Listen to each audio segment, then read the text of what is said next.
Formation ATI, action.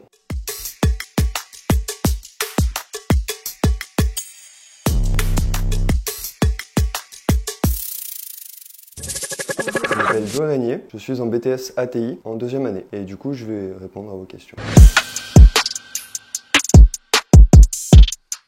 Premièrement, j'ai commencé du coup en bac STI 2D que j'ai réussi. Je suis donc allé après en DUT et j'ai arrêté ma formation en cours pour reprendre un peu plus tard en formation du coup de BTS. J'étais impatient de reprendre les études. À ce moment-là, en fait, j'ai contacté le responsable de centre. Je suis venu en fait directement au centre prendre le rendez-vous avec différentes entreprises pour avoir une alternance pour le début de ma formation. Du coup, j'ai intégré la formation en septembre de l'année dernière.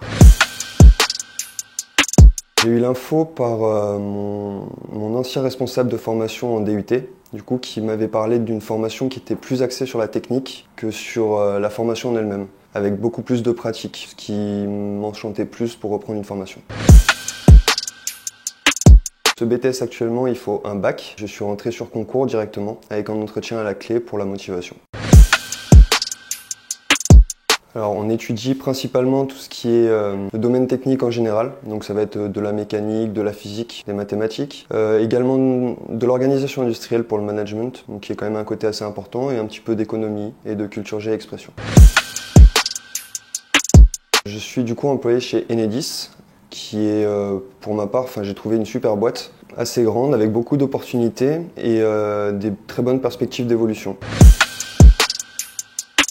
Alors je pourrais faire chargé de projet ou chargé d'affaires, qui est quand même un domaine très intéressant, vivant, assez rapide on va dire, mais qui est quelque chose de très intéressant que j'aurais pu aimer faire. Peut-être pour l'avenir, je continuerai probablement dans une école d'ingénierie.